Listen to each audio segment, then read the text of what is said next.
अभिमन्यु की पत्नी उत्तरा के गर्भस्थ शिशु पर अश्वत्थामा ने ब्रह्मास्त्र चलाया तो उत्तरा रोती रोती भगवान कृष्ण के पास पहुंची। तो भगवान कृष्ण ने रक्षा की और उस दिन सभी लोगों को वरदान देने में ही शाम हो गया।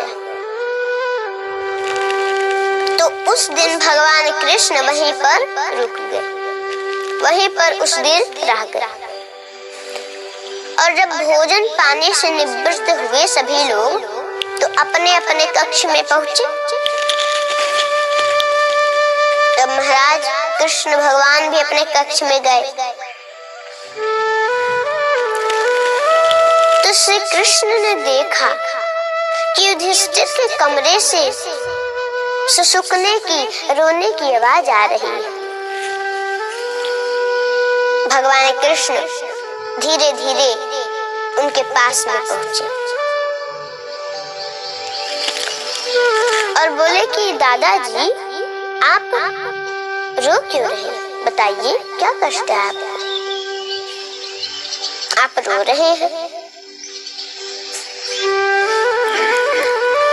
तो युधिष्ठिर बोले कि अरे लाला मैं क्या बताऊं, मैंने बहुत भारी अपराध किया है। यदि दुर्योधन दुष्ट था तो मुझे तो कम से कम मान जाना चाहिए था।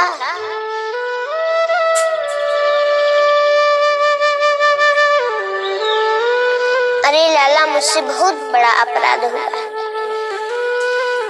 और लाला ये जो जमीन का टुकड़ा है इसको लेकर के मैं क्या करूंगा कि जिसके कारण लाखों स्त्रियां विधवा हो, करोड़ों बच्चे अनाथ हो गए। अगर दुर्योधन दुष्ट था, दुराचारी था तो कम से कम मुझको तो मान जाना चाहिए, लेकिन मैंने भी वही किया जो दुर्योधन ने किया। ये राजपाट हमें अच्छा नहीं लग रहा है। तो कृष्ण भगवान ने बहुत समझाया और बोले कि ना भुक्तम क्षीयते कर्मो जन्म कोटि शतैरपि अवश्यमेव भोक्तव्यम कृतम कर्म शुभाशुभम। हे महाराज आप परेशान क्यों हो रहे हैं? जो जैसा कर्म करता है उसको वैसा ही फल भोगना पड़ता है। इसमें कोई सोचने वाली बात नहीं है। जो किया वो भोगेगा। जो व्यक्ति जैसा कर्म करेगा वो उसको भोगना पड़ेगा।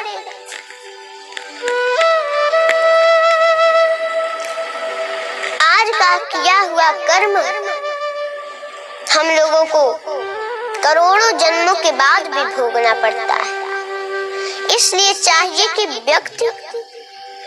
व्यक्ति वर्तमान का कर्म अच्छा करे। लेकिन दुर्योधन का कर्म बुरा था जो उसको फल मिला। आपका दोष नहीं है, शांत हो जाइए। आप न किसी को दुख दे सकते हैं और न किसी को सुख दे सकते हैं, क्योंकि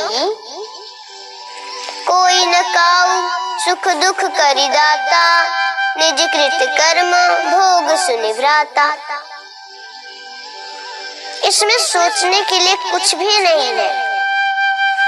कोई किसी को सुख या दुख नहीं दे सकता। सब अपने कर्मों से प्राप्त होता है। सभी लोग अपने कर्मों से अपने कर्मों के हिसाब से फल भोगते रहते हैं और झूठ में दूसरे को दोष देते रहते हैं। काल ही कर्म ही ईश्वर ही मिथ्या दोष लगाए।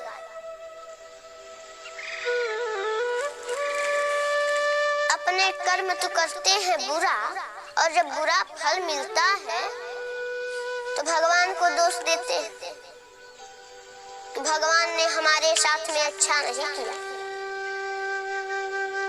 बहुत बुरा किया। अपने तो बुरा कर्म करते हैं और फिर भगवान को दोष देते हैं।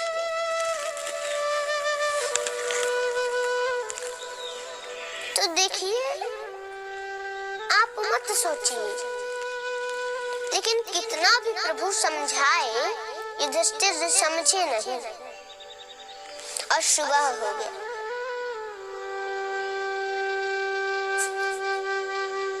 महाराज भगवान कृष्ण समझाते समझाते महाराज सुबह कर दिए, लेकिन युधिष्ठिर जी को कुछ नहीं समझ में आया। और सुबह हो गया तो कृष्ण जी ने, श्री कृष्ण भगवान ने युधिष्ठिर के साथ में उनके सभी परिवार वालों को लेकर के और भीष्म पितामह के पास पहुंचे।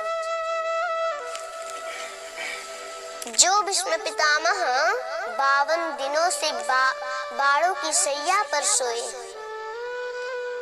आप ही लोग बताइए कि जिसके शरीर में,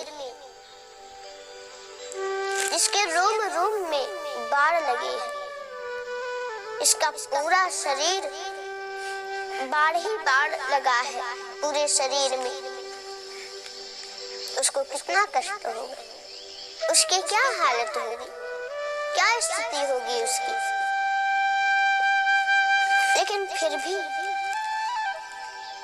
वो पितामह सोए